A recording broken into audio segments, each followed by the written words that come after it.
Good morning, Andrew. It's good of you to make the time to talk to me. Andrew Murphy, for those of you who don't know him, he's the Aviation Lead for Transport and the Environment. Andrew, how do you see the future of decarbonising aviation?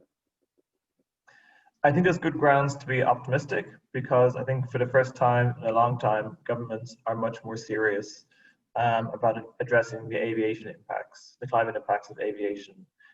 We know that climate policy only works well when all sectors are addressed, and we're seeing an increasing number of governments who are taking the sort of measures that need to be taken to cut the climate impact of flying. So here in Europe, we're focusing a lot on new fuels. We have an initiative from the EU to develop new fuels for aviation. In some countries, we're seeing a consideration of finally bringing aviation emissions into national targets, and that's hugely important. Because unless you're counting the climate impact of aviation, you're very unlikely to address it. There's a lot of work to be done. We wasted a long time by either ignoring the problem or by pursuing false solutions such as offsetting. But now I feel like we are beginning the important work which needs to be done. And I think also increasingly, public will demand more action from governments and from the aviation sector itself. And importantly, during this COVID crisis, what we're seeing is a much greater reliance between the aviation sector and governments. And I think that closer partnership will also give impetus to work on the climate aspects of aviation. But that partnership between aviation and government that you're talking about has been a pretty one-way street, really, hasn't it? It's been about aviation companies, whether they're airlines or manufacturers, going to government for bailouts in the context of the COVID crisis. And in the context of that, earlier this week, we saw the announcement from Airbus about the new plane, which by 2035 would be flying on hydrogen. How realistic do you think that is? It's realistic if it's followed up with concrete steps. Hydrogen aircraft can play a role in the long term in reducing the climate impact of aviation. Not in the immediate term. For that, we need to better price aviation, develop new fuels, but certainly in the long run. But what's needed is a really big concrete commitment from Airbus and from the governments which own Airbus. It is, after all, owned by a number of European governments, and that includes substantial amount of Airbus putting its money, of Airbus money going into R&D. It means timelines for delivery. We're not seeing a lot of detail in the Airbus announcement, but hopefully they'll follow up in the months to come. Do you think governments will push Airbus for detail on how they're going to deliver by 2035? They certainly should. This has to be a big breakthrough in technology. We know that if left to its own devices, Airbus can be quite good at developing incremental improvements in aircraft efficiency. But for a big breakthrough in technology, it's not enough for Airbus to work away by itself. We need a big government commitment over the long run to support Airbus. And support comes in the form of, yes, giving aid and support to this project, but also demanding that Airbus delivers on much more substantial technological improvements.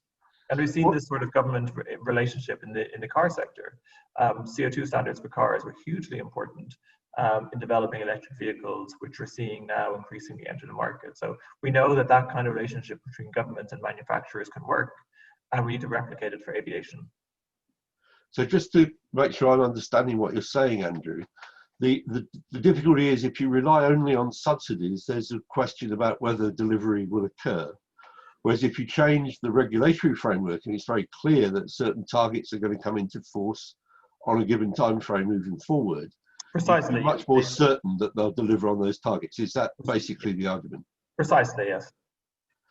What do you think might be the role of the major consumers of air travel? The collective consumers of air travel, after all, are largely the travel and tourism industry. That's what fills the planes. It's not the business travel. It is the people who are put there by the tour operators and the travel industry.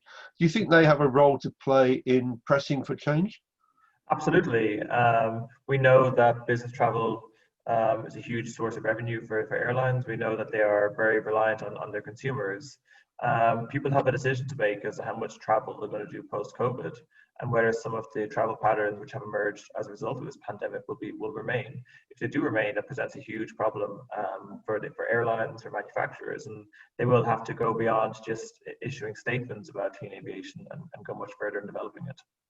One of the things that has saddened me over the debate for a long time, and it still does, is the problem is not aviation, it's not flying per se that's the problem, it's the burning of dirty fuel, isn't it? That's where the challenge is. Aviation remains a good thing. The problem is that remain a good thing, they need to clean up the fuel that they use to propel the plane. Yeah, they need to break that connection with burning fossil fuel. But the problem is no sector can sort of unilaterally decarbonize. They need to be part of a much bigger framework where there's support for them to decarbonize. So long as we're relying on industry-owned initiatives and voluntary announcements, we're not going to get the level of work needed to cut emissions from the sector.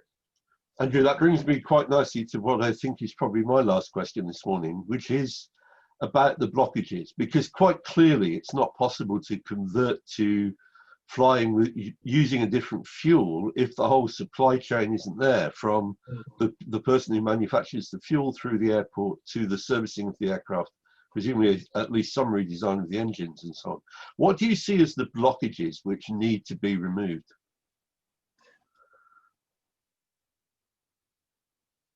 So I don't fully understand. Okay, what the question I'm trying to ask, Andrew, and we'll edit it in. I'm sorry I've asked the question in an unclear way.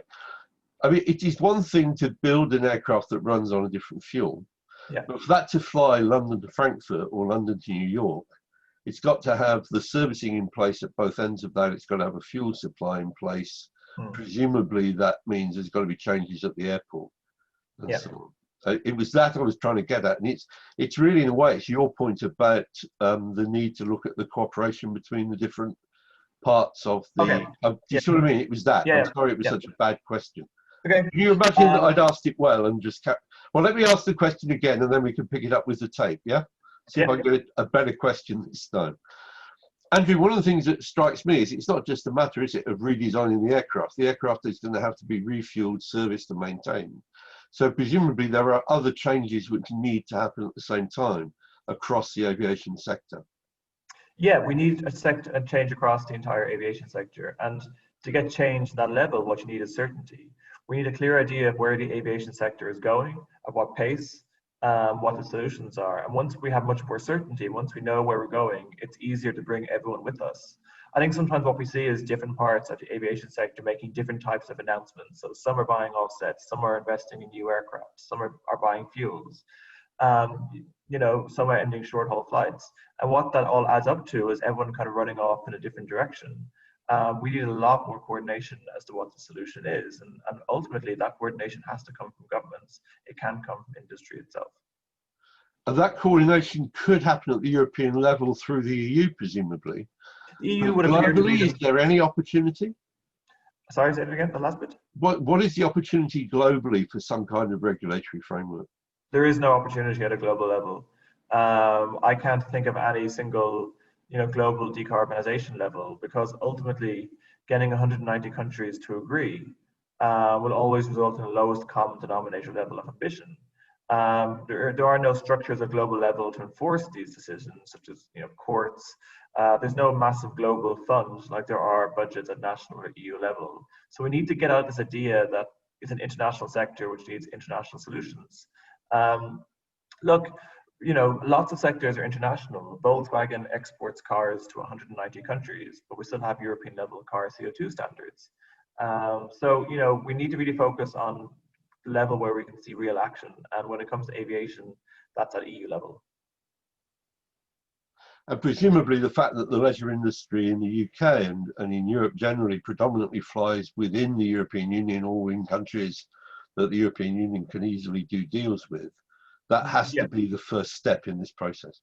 Absolutely, yes. There's a lot of relationship between the UK and the rest of Europe, and both in terms of the level of tourism, but also in technology and innovation. So we would see EU level as being quite important. Harold, I have to go. Thank you very much for your time, Andrew. Much appreciated. Thanks. Thank you. Bye-bye.